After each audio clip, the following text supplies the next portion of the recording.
Guys welcome to Med Head. അപ്പോൾ ഇന്ന് നമ്മൾ നോക്കാൻ പോകുന്നത് ഫാർമക്കോഗ്നോസി ആണ് കേട്ടോ. യൂണിറ്റ് 1 ആണ്. ഭയങ്കര സിമ്പിൾ ചാപ്റ്റർ ആണ്. എന്താണ് ഇൻട്രൊഡക്ഷൻ, ഹിസ്റ്ററി എന്താണ്, അങ്ങനെ കുറച്ച് കാര്യങ്ങൾ മാത്രമേ ഉള്ളൂ. സോ നമ്മൾ ഏതൊരു സബ്ജക്റ്റും പഠിക്കുന്നതിന് മുന്നേ നമ്മൾ ആദ്യം അറിയേണ്ടത് എന്താണ് ആ സബ്ജക്റ്റ്, അല്ലെങ്കിൽ എന്തോ കാര്യങ്ങളാണ് ആ സബ്ജക്റ്റിൽ പറയുന്നത് അറിയണം. സോ ഇൻട്രൊഡക്ഷൻ പറയുവാണെങ്കിൽ ഫാർമക്കോഗ്നോസി എന്ന് പറയുമ്പോൾ നമുക്ക് ആദ്യം മനസ്സിൽ വരുന്ന കുറച്ച് ചെടികളും കുറച്ച് മരുന്നുകളും സോഴ്സും ഒക്കെയാണ് ആദ്യം വരിക. അതായത് നമ്മൾ കൂടുതലും animal source, marine source, plant source, അങ്ങനെയൊക്കെയുള്ള ഒരുപാട് ഡ്രഗ്സുകൾ പഠിക്കും. നമ്മൾ ഏറ്റവും കൂടുതൽ ഉപയോഗിക്കുന്ന പല ഡ്രഗുകളുടെയും മേജർ സോഴ്സ് പ്ലാന്റ്സും ആനിമലും അല്ലെങ്കിൽ ഇങ്ങനെയുള്ള മറൈൻ സോഴ്സുകളും ആണ് കേട്ടോ. അപ്പോൾ അതിൻ്റെ കൾട്ടിവേഷൻ എങ്ങനെ, കളക്ഷൻ എങ്ങനെ, ഡിസ്ട്രിബ്യൂഷൻ എങ്ങനെ, ഒരുപാട് രീതിയിലുള്ള കാര്യങ്ങളൊക്കെയാണ് നമ്മൾ പഠിക്കുക. ഇവാലുവേഷൻ എങ്ങനെയാണ്, അങ്ങനെയുള്ള കുറേ കാര്യങ്ങൾ. അപ്പം it's A branch of science dealing with a crude drug obtain from natural source. So naturally കിട്ടുന്ന സാധനങ്ങളിൽ നിന്ന് ഉണ്ടാക്കുന്ന ഡ്രഗ്സുകളെ പറ്റിയാണ് കൂടുതലും ഡീൽ ചെയ്യുക. ഫാർമക്കോഗ്നോസി എന്ന് പറയുമ്പോൾ ഫാർമക്കോൺ ആൻഡ് ഗിഗ്നോസ്കോ എന്ന് പറഞ്ഞിട്ട് രണ്ട് വാക്കിൽ നിന്നാണ് വന്നിട്ടുള്ളത്.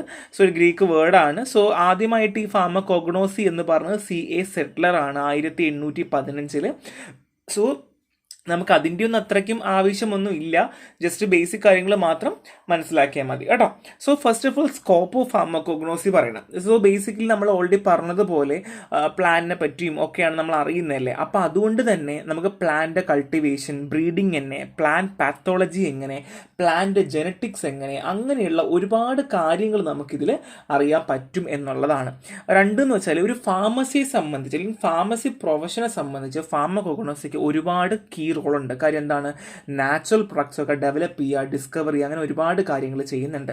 ഇനി അതുമാത്രമല്ല, ഫാർമക്കോഗ്നോസി എന്ന് പറഞ്ഞാൽ ഫാർമക്കോളജി, മെഡിസിനൽ കെമിസ്ട്രി ആയിട്ടൊക്കെ ഒരു വൈറ്റൽ ലിങ്ക് എപ്പോഴും കീപ്പ് ചെയ്യുന്നുണ്ട്. കാരണം എന്താണ്, നമുക്ക് ഏറ്റവും കൂടുതൽ അക്സെപ്റ്റബിൾ മെത്തേഡ് ഓഫ് മെഡിസിനുകളിൽ ഒരുപാട് ഡ്രഗ് ഫോർമുലേറ്റ് ചെയ്യാനും അല്ലെങ്കിൽ മാനുഫാക്ചർ ചെയ്യാനും ഒക്കെ ഫാർമക്കോഗ്നോസി എന്ന് പറയുന്ന ബ്രാഞ്ച് നമ്മളെ ഹെൽപ്പ് ചെയ്യുന്നുണ്ട്.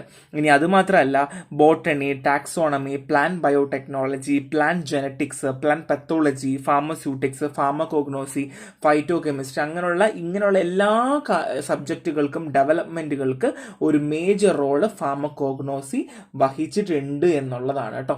ഭയങ്കര സിമ്പിളാണ്. നമുക്ക് സ്കോപ്പ് ഒക്കെ ചോദിക്കുവാണെങ്കിൽ നമുക്ക് 2-3 പോയിന്റ്സ് ഒക്കെ എഴുതാൻ പറ്റും കേട്ടോ. സോ സോഴ്സ് പറയാൻ പോവാണ്. The first one is plant source. നമുക്ക് എല്ലാവർക്കും അറിയാം പ്ലാന്റ് സോഴ്സ് പണ്ട് മുതലേ നമ്മൾ ഉപയോഗിക്കുന്നതാണ്.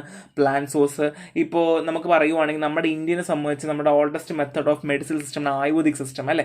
ആയുർവേദത്തിൽ ഒരുപാട് പച്ചല മരുന്നുകൾ ഉപയോഗിക്കാറുണ്ട്. സോ അതേപോലെ തന്നെ പ്ലാന്റ് എന്ന് വെച്ചാൽ ഒരു മേജർ സോഴ്സ് എന്ന് വേണമെങ്കിൽ നമുക്ക് പറയാം. Example digitalis purpurea. So digitalis purpurea വെച്ചാൽ ഡിജിറ്റാലിസിന് ഡ്രഗാണ്. സോ നിങ്ങളത് പഠിക്കും. സോ ഡിജിറ്റോക്സിൻ ഒക്കെയാണ്, കാർഡിയോഗ്ലൈക്കോസൈഡ്സ് ആണ്. ഈ ഡിജിറ്റാലിസ് പർപ്യൂറ എന്ന് പറയുന്ന ലീഫിൽ നിന്ന് കിട്ടുന്ന 2 കണ്ടന്റുകളാണ്, കെമിക്കൽ കണ്ടന്റുകളാണ് ഡിജിറ്റോക്സിനും ഡിജോക്സിനും. ഇത് ഒരു കാർഡിയോഗ്ലൈക്കോസൈഡും കൂടെയാണ് കേട്ടോ. സോ അത് ഓരോ പ്ലാന്റിന്റെ ഓരോ പോർഷനിൽ ഉള്ള കെമിക്കൽ കോൺസ്റ്റൻസ് നമ്മൾ ജസ്റ്റ് പഠിക്കുന്നു എന്നുള്ളതേ ഉള്ളൂ. Next one is animal. So animal എന്ന് പറയുമ്പോൾ ഇൻസുലിൻ പ്രൊഡക്ഷൻ, ഡയബറ്റീസിന് വേണ്ടിയിട്ട് പാങ്ക്രിയാസിൽ നിന്നൊക്കെ ചെയ്യാറുണ്ട്. അതുമാത്രമല്ല കോട്ട് ലിവർ ഓയിൽ ഇല്ലേ, അത് ഷാർക്കിൽ നിന്ന് എടുക്കുന്നതാണ്. വൈറ്റമിൻ A കിട്ടാൻ വേണ്ടി ഉപയോഗിക്കാറുണ്ട്. പിന്നെ ബ്ലഡ് ഓഫ് ആനിമൽ ഒരുപാട് വാക്സിൻ പ്രിപ്പറേഷൻസിന് ഹെൽപ്പ് ചെയ്യാറുണ്ട്. ഹോഴ്സ് ഒക്കെ യൂസ് ചെയ്യാറുണ്ട്, കാഫ് ഒക്കെ യൂസ് ചെയ്യാറുണ്ട്. അങ്ങനെ ഒരുപാട് രീതിയിൽ ആനിമൽസ് നമ്മളെ ഹെൽപ്പ് ചെയ്യുന്നുണ്ട്. So source of drug just കാര്യങ്ങൾ നമുക്ക് അറിയാന്നുള്ളത് തന്നെയാണ്. So next plant tissue culture ആണ്. സോ പ്ലാന്റ് ടിഷ്യൂ കൾച്ചർ എന്ന് പറയുമ്പോൾ എന്തിനു പ്ലാന്റ് ടിഷ്യൂ കൾച്ചർ നമ്മൾ നോക്കണം? നമുക്ക് എല്ലാവർക്കും അറിയാം, ഒരു കൺട്രോൾഡ് എൻവയോൺമെന്റിൽ, ഒരു അസെപ്റ്റിക് ടെക്നിക്കിൽ, ഒരു ന്യൂട്രിയൻ മീഡിയത്തിൽ നമുക്ക് ആവശ്യമുള്ള ഒരു പ്ലാന്റിനെ വളർത്തിയെടുക്കുന്ന പരിപാടിയാണ്. സോ എന്തിനു വേണ്ടിയിട്ടാണ്? പ്രൈമറി സെക്കൻഡറി മെറ്റബോളൈറ്റ്സ് കിട്ടാൻ വേണ്ടി. എന്തിനു വേണ്ടിയാണ്? പ്രൈമറി സെക്കൻഡറി മെറ്റബോളൈറ്റ്സ് കിട്ടാൻ വേണ്ടിയിട്ട് നമ്മൾ പ്ലാന്റ് ടിഷ്യൂ കൾച്ചർ അസെപ്റ്റിക് മെത്തേഡിൽ കൺട്രോൾഡ് എൻവയോൺമെന്റിൽ ചെയ്യുന്ന ടെക്നിക്കിനെയാണ് നമ്മൾ എന്ത് പറയുക? പ്ലാന്റ് ടിഷ്യൂ കൾച്ചർ എന്ന് പറയുക. ഓക്കെ, ഇത് അഫോർഡബിൾ ആണോ എന്ന് ചോദിച്ചു കഴിഞ്ഞാൽ അഫോർഡബിൾ ആണ്, പക്ഷേ എന്നാൽ അത്ര അഫോർഡബിൾ അല്ലേയും താനും. കാരണം നമ്മളെ എക്കോസിസ്റ്റത്തിൽ നിന്ന് ഡിഫറൻ്റ് ആണ്. കാരണം എന്താണ്, ഇത് നമ്മൾ ഒരു അസെപ്റ്റിക് മെത്തേഡിൽ നമുക്ക് ആവശ്യമുള്ള രീതിയിൽ നമ്മൾ പ്ലാന്റ് ടിഷ്യൂ കൾച്ചർ ചെയ്തെടുക്കുകയല്ലേ ചെയ്യുന്നത്. സോ അതുകൊണ്ടാണ്. പിന്നെ അതുമാത്രമല്ല, production of phyto pharmaceuticals, bio chemical conservation, clonal propagation അല്ലെങ്കിൽ മൈക്രോ പ്രൊപ്പഗേഷന് വേണ്ടി ഹെൽപ്പ് ചെയ്യാറുണ്ട്. മൈക്രോ പ്രൊപ്പഗേഷൻ ഒക്കെ നിങ്ങൾക്ക് അറിയാൻ ഞാൻ പ്രതീക്ഷിക്കുന്നു. And production of immobilised plant cell and source of drug four natural origin. അതായത് ഒരുപാട് ഡ്രഗ്സുകളൊക്കെ നമുക്ക് നാച്ചുറൽ, നമുക്ക് ചിലപ്പോൾ ഹയർ പ്രൊഡക്ഷനിൽ നമുക്ക് കിട്ടേണ്ടി വരും അല്ലേ, അല്ലെങ്കിൽ ഒരുപാട് നമുക്ക് പ്രൊഡക്ഷൻ ഉണ്ടാക്കേണ്ടി വരും. അപ്പോൾ അതിന് വേണ്ടിയിട്ടൊക്കെ നമുക്ക് എന്ത് ചെയ്യാൻ പറ്റും, നമുക്ക് ഈ ഒരു പ്ലാന്റ് ടിഷ്യൂ കൾച്ചറൊക്കെ നമുക്ക് ചെയ്യാം. അപ്പോൾ മൈക്രോ പ്രൊപ്പഗേഷൻ എന്താ നിങ്ങൾക്ക് അറിയോ? മൈക്രോ പ്രൊപ്പഗേഷൻ എന്ന് വെച്ചാൽ നമ്മൾ ഏതെങ്കിലും പ്ലാന്റ് ചെറിയ ടിഷ്യൂ ഒക്കെ എടുത്തു വെച്ചതിന് ശേഷം നമ്മൾ അതിൽ നിന്ന് അതിൻ്റെ പാരന്റ് പ്ലാന്റ് എങ്ങനെയാണ് ഉണ്ടായിരിക്കുന്നത് അതുപോലെ നമ്മൾ ഉണ്ടാക്കിയെടുക്കുന്ന പരിപാടിയാണ് മൈക്രോ പ്രൊപ്പഗേഷൻ. നമുക്ക് പഠിക്കാനുണ്ട്, നമുക്ക് അത് ഡീറ്റെയിൽ ആയിട്ട് അപ്പം നോക്കാം കേട്ടോ. സോ ജസ്റ്റ് കാര്യം മാത്രം മനസ്സിലാക്കി വെച്ചാൽ മതി. നെക്സ്റ്റ് വൺ നമ്മൾ പറയാൻ പോകുന്ന മറൈൻ സോഴ്സ് ആണ്. മറൈൻ സോഴ്സ് എന്ന് പറഞ്ഞാൽ നമുക്കറിയാം കടലുകളിൽ ഏകദേശം 5 ലക്ഷം സ്പീഷീസ് നമുക്ക് മറൈൻ ഓർഗാനിസം ആയിട്ട് നമുക്ക് അവൈലബിൾ ആണ്. സോ അതുകൊണ്ട് തന്നെ നമ്മുടെ മറൈൻ സ്പീഷീസിലെ ചില കോമ്പൗണ്ടുകൾ ബയോളജിക്കൽ ആക്ടിവിറ്റി കാണിക്കാറുണ്ട്.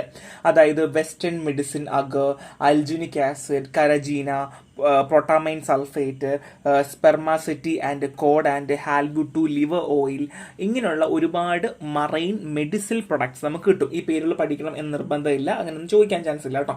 സോ അത് മാത്രമല്ല macro algae or seaweed have been used as a crude drug. ഇത് ഇമ്പോർട്ടൻ്റ് ആണ്. മാക്രോ ആൽജിയും സീ വീഡ്സും ഒക്കെ എന്താണ് നമ്മൾ ക്രൂ ഡ്രഗ് ആയിട്ട് ഒരുപാട് നമ്മൾ ഉപയോഗിക്കാറുണ്ട്. സോ ഇതിന് കുറച്ച് എക്സാമ്പിൾ തന്നിട്ടുണ്ട്. കാര്യം മറൈൻ സോഴ്സ് നമുക്ക് എപ്പോഴും ചോദിക്കാൻ ചാൻസ് കൂടിയൊരു കാര്യമാണ്. ചില സപ്ലിമെൻ്ററി എക്സാംസിലൊക്കെ നമ്മൾ നോക്കുകയാണെന്നുണ്ടെങ്കിൽ ഈ ആൻറ്റി ക്യാൻസർ, ആൻറ്റി ഇൻഫ്ലമേറ്ററി ഡ്രഗുകളൊക്കെ മറൈൻ സോഴ്സിൽ ചോദിച്ചിട്ടുണ്ട്. PSC എക്സാമിലും ഒക്കെ ഒരുപാട് ചോദിക്കുന്ന ഡ്രഗുകളാണ്. ആൻറ്റി ക്യാൻസറിന് എക്സാമ്പിൾ ഏതാണ്? GPAT എക്സാമിന് ചോദിക്കാറുണ്ട്. അങ്ങനെ ഒരുപാട് കോമ്പറ്റേറ്റീവ് എക്സാംസിലൊക്കെ നമ്മൾ ചോദിച്ച് കാണുന്നൊരു ഭാഗവുമാണ്. അതുമാത്രമല്ല നമ്മൾ നോർമൽ ഡിഗ്രിയിലും ഒക്കെ ചോദിച്ച് കാണുന്നൊരു ഭാഗമാണ്. സോ ആൻറ്റി ക്യാൻസർ ഡ്രഗിന് എക്സാമ്പിൾ ആണ് ബ്രിസ്റ്റോസ്റ്റൻ, ആൻഡ്രോലാസ്റ്റിൻ ആർക്കസി, anti inflammatory drug and cardiovascular drug, anti എൻതലറ്റിക് drug, anti microbial drug. Examples ഒക്കെ നന്നായിട്ട് പഠിക്കാം. സോ ആൻറ്റി ക്യാൻസർ ആണെങ്കിൽ ബ്രിയോസ്റ്റാറ്റിൻസ് ആൻഡ് ഡൊളാസ്റ്റാറ്റിൻ, അറാഡ്സി. ആൻഡ് ആൻറ്റി ഇൻഫ്ലമേറ്ററി ഡ്രഗ് ആണെങ്കിൽ സ്യൂഡോടെറോസൈൻസ്, ബിൻ indoline and manoalide. And cardiovascular drug ആണെങ്കിൽ anthopleurins, laminine and saxitoxin. And anti helmintic drug ആണെങ്കിൽ kainic acid and domoic acid.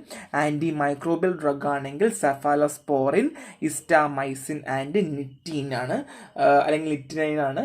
So ഇത്രയുമാണ് example. പറ്റുന്നതൊക്കെ maximum നിങ്ങളൊന്ന് പഠിച്ചു വെക്കുക കേട്ടോ. സോ നെക്സ്റ്റ് വൺ നമ്മൾ നോക്കാൻ പോകുന്നത് ക്രൂഡ് ഡ്രഗും ടൈപ്പുമാണ്. അപ്പോൾ ക്രൂഡ് ഡ്രഗ് നമ്മൾ ഫാർമക്കോളജി പറഞ്ഞു. എന്താ ക്രൂഡ് ഡ്രഗ്? ക്രൂഡ് ഡ്രഗ് എന്ന് വെച്ചാൽ natural substance from vegetable and animal source. വെജിറ്റബിളും ആനിമൽ സോഴ്സിൽ നിന്ന് കിട്ടുന്ന നാച്ചുറൽ സബ്സ്റ്റൻസ് ആണ്. That have undergo no any process other than collection, dry, പറിക്കുക, ഉണക്കുക, പാക്ക് ചെയ്യുക. ഇതാണ് ക്രൂഡ് ഡ്രഗ്. അല്ലാണ്ട് ഇപ്പോൾ എക്സാമ്പിൾ പറയുവാണെങ്കിൽ നമ്മൾ പറിച്ചു, അല്ലെങ്കിൽ നമ്മൾ അവിടെ നിന്ന് അടർത്തി മാറ്റി, എന്നിട്ട് നമ്മൾ അതിനെ ഉണക്കിയതിനു ശേഷം ആട്ടി അതിനെ എണ്ണയാക്കി എടുക്കുന്നു. അത് ക്രൂഡ് ഡ്രഗ് അല്ല. ഓക്കെ, ക്രൂഡ് ഡ്രഗ് എന്ന് വെച്ചാൽ വേറെ ഒരു പരിപാടിയും ചെയ്യുന്നില്ല. അത് സിമ്പിൾ ആയിരിക്കും, അല്ലെങ്കിൽ സിമ്പിൾ ഡ്രഗ് എന്നാ പറയാ. ഇനി ക്രൂഡ് ഡ്രഗുകൾ രണ്ടായിട്ട് നമ്മൾ തിരിച്ചിട്ടുണ്ട്. എന്തൊക്കെ നോക്കിയാലോ? The first one is organised drug and second one is unorganised drug. Organised drug എന്ന് വെച്ചാൽ സെല്ലുലാർ ഡ്രഗ്സ്. അൺഓർഗനൈസ്ഡ് ആണെങ്കിലോ അസെല്ലുലാർ ഡ്രഗ്സ് എന്നാ പറയാ. ഇനി ഓർഗനൈസ്ഡ് ഡ്രഗിലാണെങ്കിൽ these are organs of plant or animal that are made up of cells or definite structure. അതായത് ഇപ്പോൾ example പറയുവാണെങ്കിൽ flower, fruit, seed, leaf, root, സ്റ്റെമ്മൊക്കെ ഇല്ലേ, ഡെഫിനിറ്റ് സ്ട്രക്ചർ ഉണ്ടായിരിക്കും. ഇനി അൺഓർഗനൈസ്ഡ് ആണെങ്കിലോ അവിടെ എന്തുണ്ടായിരിക്കും? അത് പ്രോസസ് ചെയ്തിട്ടുണ്ടായിരിക്കും. അതായത് these are the derived from part of plant or animal by some process of extraction and followed by purification if necessary. ഇവിടെ നമ്മൾ പ്യൂരിഫിക്കേഷൻ എന്ന പ്രോസസ് നമ്മൾ ചെയ്യാറുണ്ട്. The first one is extract, juices, lecithin, gum, mucilage, റെസിനൊക്കെയാണ് example. പിന്നെ sold in nature and studied and identified by structural features. നമ്മൾ ഇവിടെ organised ഡ്രഗിൽ നമ്മൾ സ്ട്രക്ചറൽ ഫീച്ചേഴ്സാണ് പഠിക്കുക. എങ്ങനെയാണ് ലീഫ് ഇരിക്കുക, അതിൻ്റെ ലീഫിൻ്റെ സ്ട്രക്ചർ എങ്ങനെയാണ് വരിക, അങ്ങനെയുള്ള കാര്യങ്ങൾ. ഇപ്പോൾ ലീഫ് ആണെങ്കിൽ ഡിജിറ്റാലിസ്, റൂട്ട് ആണെങ്കിൽ റിവോൾഫിയ, അങ്ങനെയൊക്കെ കേട്ടോ. മറ്റടുത്താണെങ്കിലോ സോൾഡ് ആകാം, സെമി സോൾഡ് ആകാം, ലിക്വിഡ് ഇൻ നേച്ചർ ആകാം. അത് എങ്ങനെ വേണമെങ്കിലും ആവാം. നമുക്ക് കെമിക്കൽ ആൻഡ് ഫിസിക്കൽ പാരാമീറ്റേഴ്സ് നോക്കാം. അതായത് ഇപ്പോൾ എക്സാമ്പിൾ പറയുവാണെങ്കിൽ എക്സ്ട്രാക്ട്സിൽ അഗർ, ജ്യൂസ് ആണെങ്കിൽ ആലോ, ലെസ്റ്റിനാണെങ്കിൽ ഒപ്പിയം, അങ്ങനെയുള്ള എക്സാമ്പിൾ. ജസ്റ്റ് ആ ഒരു ഡിഫറൻസ് മാത്രം മനസ്സിലാക്കി ഒന്ന് വെക്കുക കേട്ടോ. അതാണ് നമുക്ക് ഇച്ചിരി ഇമ്പോർട്ടൻസ് വരുന്നത്. ഇനി ക്ലാസിഫിക്കേഷൻ ഓഫ് ഡ്രഗ് ആണ്. നമ്മൾ എങ്ങനെയൊക്കെ ഡ്രഗുകൾ നമ്മൾ ക്ലാസിഫൈ ചെയ്യുന്നു എന്നുള്ളതാണ്. നമ്മൾ ഓൾറെഡി പറഞ്ഞതുപോലെ നാച്ചുറൽ സോഴ്സിൽ നിന്ന് തന്നെയാണ് നമുക്ക് എന്ത് കിട്ടുന്ന ഡ്രഗ്സുകൾ നമ്മൾ കോഗ്നോസിൽ കൂടുതൽ ഉപയോഗിക്കാറുള്ളത്. എന്നാൽ തന്നെയും higher plants, microbes, animal, marine organism എന്നും പറഞ്ഞ് വീണ്ടും വീണ്ടും തിരിക്കുന്നുണ്ട്. ഇനി അതുമാത്രമല്ല, ചില യൂസ്ഫുൾ പ്രൊഡക്റ്റുകൾ മിനറൽസുകളിൽ നിന്നിട്ടോ അല്ലെങ്കിൽ ഓർഗാനിക് അല്ലെങ്കിൽ ഇനോർഗാനിക് നേച്ചറുകളിൽ നിന്നോ എടുക്കാറുണ്ട്. ഓക്കെ, എന്തൊക്കെയാണ്? ഓർഗാനിക്കിൽ നിന്ന് എടുക്കാറുണ്ട്, ഇനോർഗാനിക്കിൽ നിന്ന് എടുക്കാറുണ്ട്. അതുമാത്രമല്ല plant, microbe, animal, marine organism എടുക്കാറുണ്ട്. ആൻഡ് ഇങ്ങനെയുള്ള സ്റ്റഡീസും കാര്യങ്ങളൊക്കെ നമുക്ക് ഒരുപാട് രീതിയിൽ നമ്മളെ ഫാർമക്കോഗ്നോസി ഹെൽപ്പ് ചെയ്യാറുണ്ട്. എന്നാൽ ആ ഒരു രീതി തന്നെ നമ്മൾ എന്ത് ചെയ്യാറുണ്ട്? ഇതിനെ ക്ലാസിഫൈ ചെയ്യാറുണ്ട്. ഓക്കെ, ക്ലാസിഫിക്കേഷൻ നമ്മൾ പഠിക്കാൻ പോണേ. സോ ക്ലാസിഫൈ ചെയ്യണം എന്തിനു വേണ്ടിയിട്ടാണ്? ഒന്ന് സിമ്പിൾ ആയിരിക്കും നമുക്ക് പഠിക്കാനല്ലേ, കൺഫ്യൂഷൻ കുറയ്ക്കാൻ പറ്റും, തെറ്റുകുറ്റങ്ങളൊന്നും ഉണ്ടാവില്ല എന്നുള്ളതാണ് ഈ ക്ലാസിഫിക്കേഷൻ കൊണ്ട് നമുക്ക് ഉപയോഗം വരുന്നത് കേട്ടോ. ഇത്രയേ ഉള്ളൂ. അതാണ് ബേസിക്കലി നമ്മൾ ഇൻട്രൊഡക്ഷൻ പറയുവാണെങ്കിൽ. ഇനി ഡിസ്ട്രിബ്യൂഷൻ അനുസരിച്ചിട്ടോ അല്ലെങ്കിൽ ഇതിൻ്റെ മെറിറ്റ് അനുസരിച്ചിട്ടോ ഡീമെറിറ്റ് അനുസരിച്ചിട്ടോ നമ്മൾ പല രീതിയിൽ ക്ലാസിഫൈ ചെയ്യുന്നുണ്ട്. ഇതിനകത്ത് എല്ലാ ക്ലാസിഫിക്കേഷൻ അടിപൊളി എന്ന് പറയാൻ പറ്റില്ല. അതിൻ്റെതായ പ്രശ്നങ്ങളുണ്ട്, അതിൻ്റെതായ നല്ലതുമുണ്ട്. അതാണ് ഞാൻ ആദ്യം പറഞ്ഞത്. മെറിറ്റും ഡീമെറിറ്റും വെച്ചിട്ട് നമ്മൾ എന്തിനെ ക്ലാസിഫൈ ചെയ്യുന്നുണ്ട്. The first one is alphabetic classification. പേര് പറയുന്ന പോലെ ആൽഫബറ്റിക്കലി ആയിരിക്കും. Taxonomical, morphological, pharmacological, chemical, chemo taxonomical and zero taxonomical. മിക്കവാറും ആൾക്കാർ ടെക്സ്റ്റ് ബുക്കുകളിലൊക്കെ കണ്ടിട്ടുണ്ടാവുക ഈ കീമോ വരെ ഉണ്ടായിട്ടുള്ളൂ, സെറോ ഒന്നും കാണാൻ ചാൻസ് കുറവാണ്. സോ എന്നാൽ ഒരു സെറോ ടാക്സോണമിക്കൽ ക്ലാസിഫിക്കേഷനും ഉണ്ട് കേട്ടോ. ചില ടെക്സ്റ്റ് ബുക്കിൽ നോക്കുവാണെങ്കിൽ കീമോ ടാക്സോണമിക്കൽ ക്ലാസിഫിക്കേഷൻ വെച്ച് സ്റ്റോപ്ഡ് ആണ് കേട്ടോ. നമുക്ക് നോക്കാം എന്തൊക്കെയാണെന്ന് ഓരോന്നിട്ട് എടുത്തെടുത്ത് നമുക്ക് പഠിക്കാം. The first one is alphabetical classification. പേര് പറയുന്ന പോലെ തന്നെ എന്താണ്? ആൽഫബറ്റിക്കലി അറേഞ്ച് ചെയ്യുന്നു. ഒന്നെങ്കിൽ ലാറ്റിൻ അല്ലെങ്കിൽ ഇംഗ്ലീഷ് നെയിം. ഇംഗ്ലീഷ് നെയിമാണ് കോമൺലി നമ്മൾ കാണുക. പിന്നെ ലോക്കൽ ലാംഗ്വേജസ് അല്ലെങ്കിൽ ലോക്കൽ നെയിമുകൾ ഉപയോഗിക്കാറുണ്ട്. ഇനി some of the pharmacopoeias, dictionaries and reference book which classify crude drug according to the system are as follows. So basically നമ്മുടെ 2-3 ഫാർമക്കോപ്പികൾ ഇത് ആൽഫബറ്റിക് ക്ലാസിഫിക്കേഷൻ മെത്തേഡ് അഡോപ്റ്റ് ചെയ്തിട്ടുണ്ട്. Indian pharmacopoeia, British pharmacopoeia, British herbal pharmacopoeia, European pharmacopoeia, USP and national formulary ഒക്കെ alphabetic classification ആണ് adopt ചെയ്തിട്ടുള്ളത്. So basically എന്താണ്? ഒന്നെങ്കിൽ ആൽഫബറ്റിക്കലോ അത് ഇംഗ്ലീഷോ ലാറ്റിനോ ആയിരിക്കാം. ഇല്ലാന്നുണ്ടെങ്കിൽ നമ്മുടെ ലോക്കൽ ലാംഗ്വേജസ് അല്ലെങ്കിൽ ലോക്കൽ നെയിം വെച്ചിട്ട് നമുക്ക് അതിൻ്റെ ആൽഫബറ്റിക്കൽ അറേഞ്ചിൻ്റെ ഓർഡറിൽ വെക്കുന്നു എന്നുള്ളതാണ്. മെറിറ്റ് എന്ന് വെച്ചാൽ എന്താണ്? ഇപ്പോൾ ആൽഫബറ്റിക് ആണ്, ഓക്കെ, എയിലെ ഡ്രഗ് ആണെങ്കിൽ നമുക്ക് എയിലേക്ക് ഡയറക്റ്റ്ലി പോകാം, ഭയങ്കര എളുപ്പമാണ് അല്ലേ. ഡീമെറിറ്റ് എന്താണ്? ചിലപ്പം relationship between previous and successive drug entries. അതായത് ഇപ്പോൾ എക്സാമ്പിൾ പറയുവാണെങ്കിൽ, ഇപ്പോൾ നമ്മളൊരു ഡ്രഗ് ഇപ്പോൾ നോക്കി വെച്ചു. ഇപ്പോൾ എക്സാമ്പിൾ ഡിജിറ്റാലിസ് നോക്കി, ഡിയിൽ വരുന്ന ഡിജിറ്റാലിസ് നമ്മൾ നോക്കി. പക്ഷേ ഡിയിൽ വരുന്ന വേറൊരു ഡ്രഗ് ആയിരിക്കും അടുത്തുണ്ടായിരിക്കാം. അപ്പോൾ അതുകൊണ്ട് തന്നെ ഇവിടെ റിലേഷൻഷിപ്പോ കാര്യങ്ങളോ ഒന്നുമില്ല. നമുക്ക് ആ ഡ്രഗിൻ്റെ പേര് അറിയാമെങ്കിൽ മാത്രമേ നമുക്കത് അറിയാൻ പറ്റുള്ളൂ. ഇന്ന ആക്ഷനിൽ വരുന്ന ഡ്രഗുകൾ ഏതൊക്കെയെന്ന് പറയാൻ പറ്റില്ല.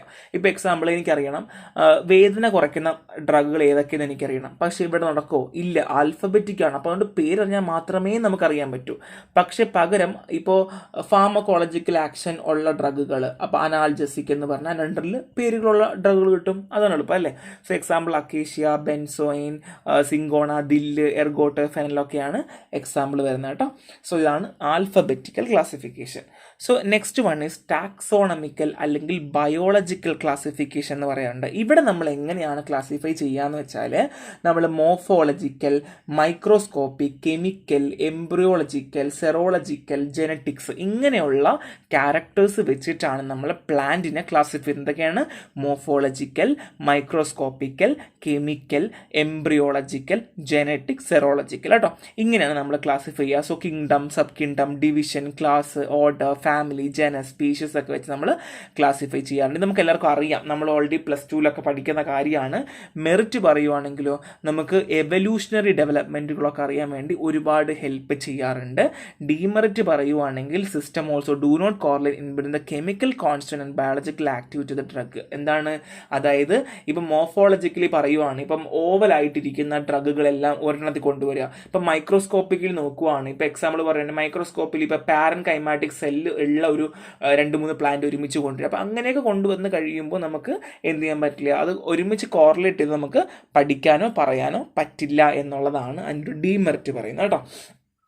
Next one is pharmacological classification. പേര് പറയുന്നത് പോലെ തന്നെ ഫാർമക്കോളജിക്കലോ അല്ലെങ്കിൽ തെറാപ്യൂട്ടിക്കൽ ക്ലാസിഫിക്കേഷൻ എന്ന് പറയാറുണ്ട്. ഇവിടെ എന്ന് വെച്ചാൽ യൂസ്, ഇപ്പോൾ എക്സാമ്പിൾ പറയുവാണെങ്കിൽ കാർഡിയോടോണിക്സിന് എക്സാമ്പിൾ വരുന്ന ഡ്രഗുകൾ, അല്ലെങ്കിൽ ഡ്രഗ് ആക്ടിങ് ഓൺ GIT അതിൽ വരുന്ന ഡ്രഗുകൾ ഏതൊക്കെ, ഇപ്പോൾ ബിറ്റർ സിങ്കോണ എന്ന് പറയും പോലെ, അല്ലെങ്കിൽ എമറ്റിക്കിൽ വരുന്ന ഡ്രഗുകൾ ഏതൊക്കെ, ഡ്രഗ് ആക്ടിങ് ഓൺ റെസ്പിറേറ്ററി സിസ്റ്റത്തിൽ വരുന്ന ഡ്രഗുകൾ ഏതൊക്കെ, അങ്ങനെയൊക്കെ പറയുന്ന പോലെ ഏതിൻ്റെ കൂടെയാണോ ആക്ട് ചെയ്യുന്നത് അതുപോലെ പറയുന്നത് പോലെ കേട്ടോ.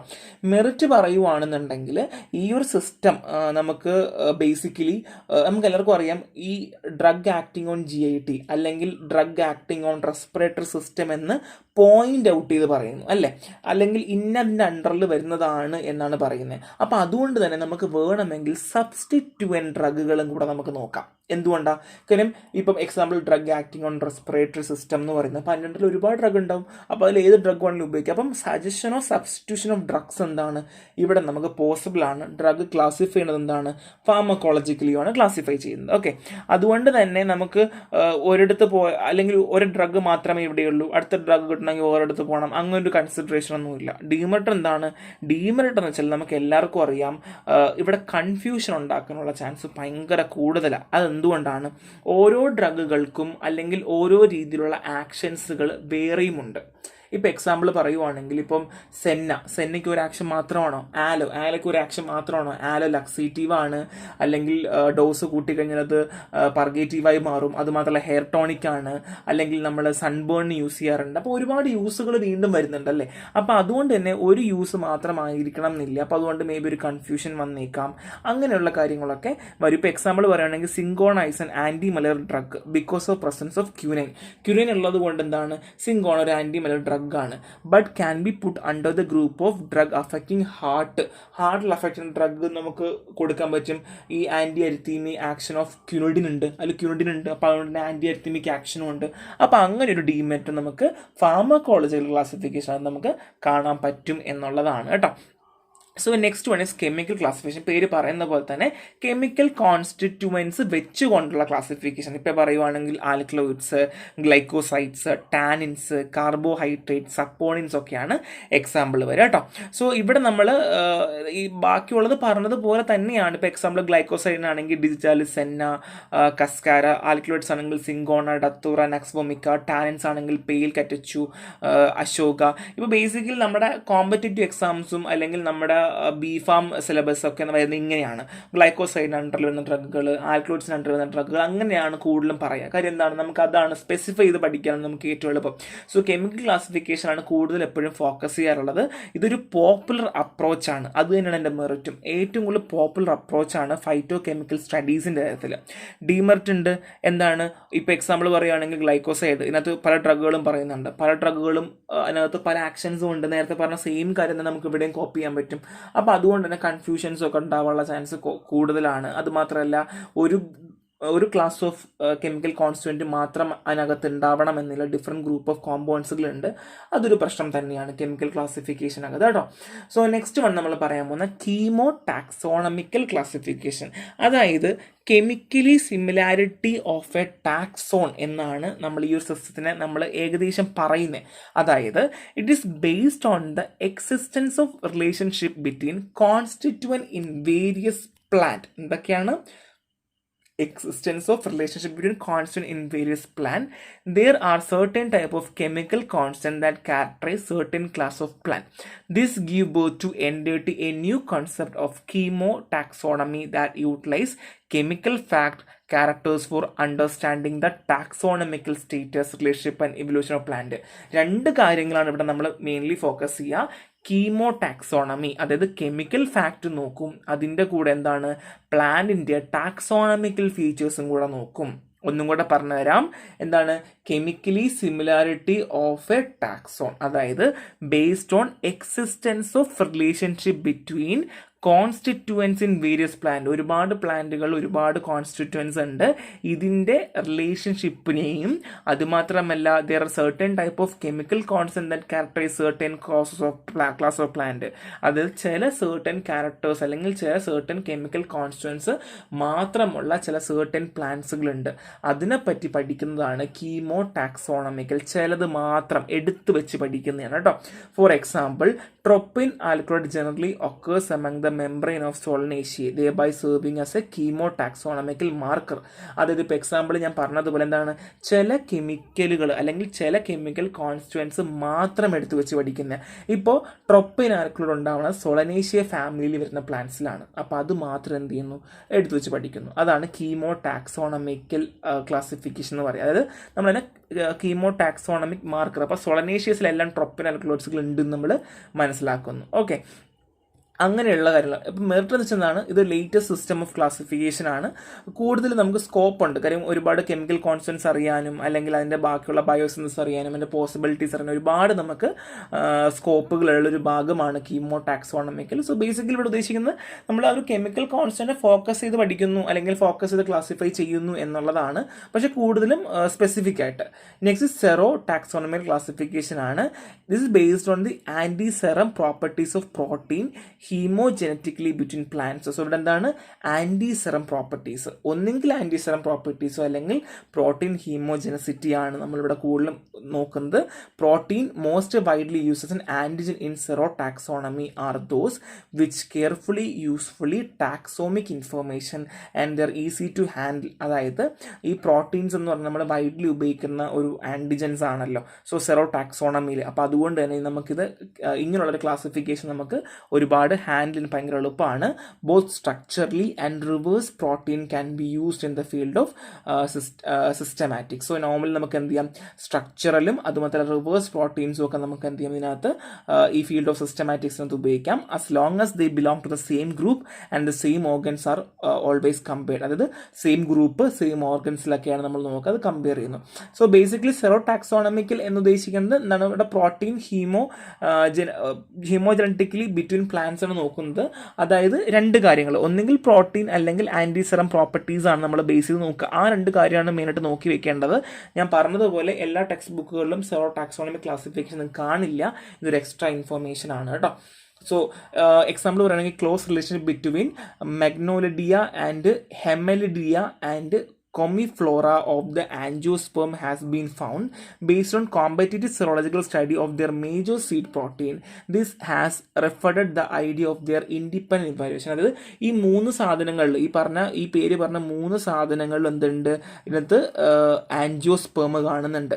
സോ അതിൻ്റെ കോമ്പറ്റേറ്റീവ് സെറോളജിക്കൽ സ്റ്റഡി ചെയ്തപ്പോൾ അതിൻ്റെ മൂന്നിൻ്റെയും ഇൻഡിപെൻഡൻ്റ് ആയിട്ടുള്ള ഇവാലുവേഷനെ പറ്റി പഠിക്കാൻ പറ്റി എന്നുള്ളതാണ്. അങ്ങനെ കുറച്ച് എക്സാമ്പിൾസ് കൊടുത്തിട്ടുണ്ട്.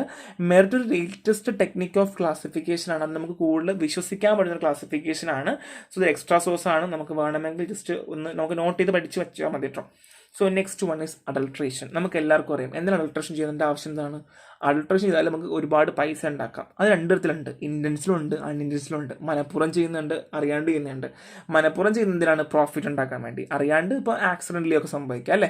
സോ അഡൾട്രേഷൻ എങ്ങനെയൊക്കെ ഉണ്ടാകാം, ഒന്ന് സൊഫിസ്റ്റിക്കേഷൻ, അതായത് ചീപ്പർ ഇൻഫീരിയർ സ്പ്യൂരിയസ് മെറ്റീരിയൽ, ചീപ്പായിട്ടുള്ള കുറഞ്ഞ സാധനങ്ങൾ ഉപയോഗിച്ചുകൊണ്ട് ചെയ്യാം. ഇനി സബ്സ്റ്റിറ്റ്യൂഷൻ എന്താണ്, വേറെ ഏതെങ്കിലും ഡ്രഗ് വെച്ചിട്ട് നമുക്ക് സബ്സ്റ്റിറ്റ്യൂട്ട് ചെയ്യാം. അഡ്മിക്സ്ചർ, അതായത് നമുക്ക് അറിയാതെ എന്തെങ്കിലുമൊക്കെ നമുക്ക് മിക്സ് ചെയ്യാം. ഇപ്പോൾ എക്സാമ്പിൾ പറയുവാണെങ്കിൽ അത് ആക്സിഡൻ്റലി ആകാം അല്ലെങ്കിൽ കെയർലെസ്നെസ് കാരണം അഡ്മിക്സ് ചെയ്യുക.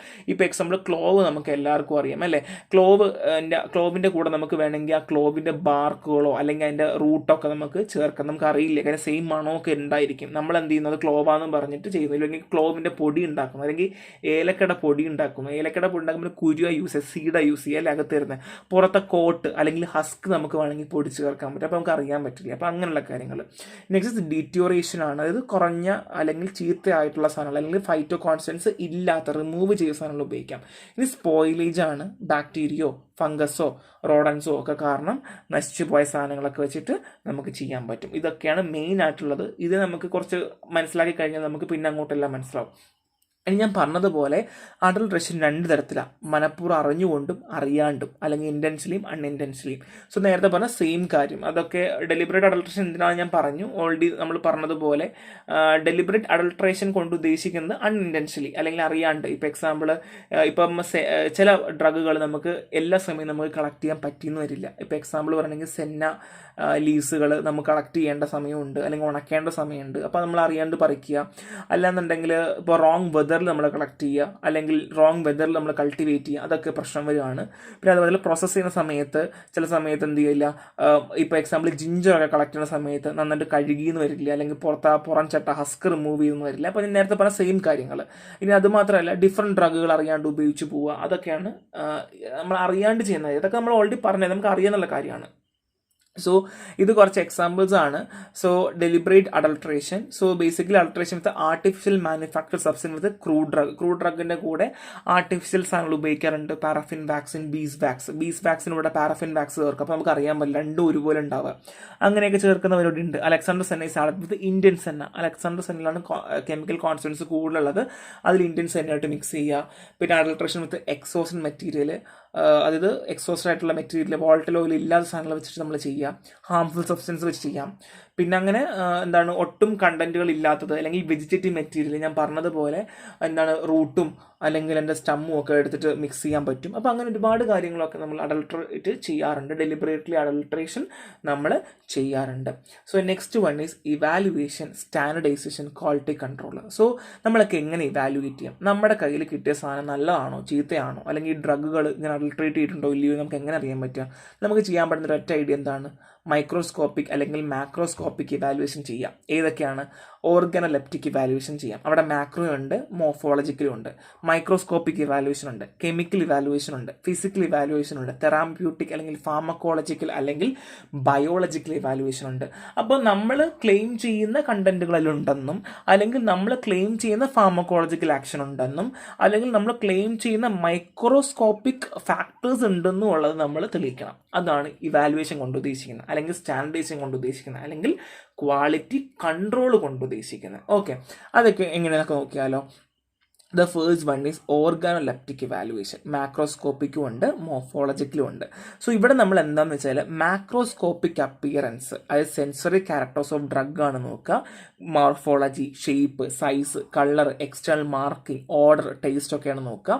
So example aromatic odour of ginger, capsicum, ഇതിൻ്റെ ഓർഡർ, പിന്നെ കാടമത്തിൻ്റെ ഗ്രീൻ കളർ, അതൊക്കെയാണ് നമ്മൾ നോക്കുക. പിന്നെ ഫ്രാക്ചേർഡ് സർഫസ് നോക്കാറുണ്ട്, അതായത് cinchona, lemon so taste, honey sweet, അങ്ങനെയൊക്കെ നമ്മൾ നോക്കാറുണ്ട്. അത് മോർഫോളജിക്കൽ, ടേസ്റ്റ്, ഓർഡറൊക്കെ വെച്ച് നമ്മൾ നോക്കാറുണ്ട് കേട്ടോ.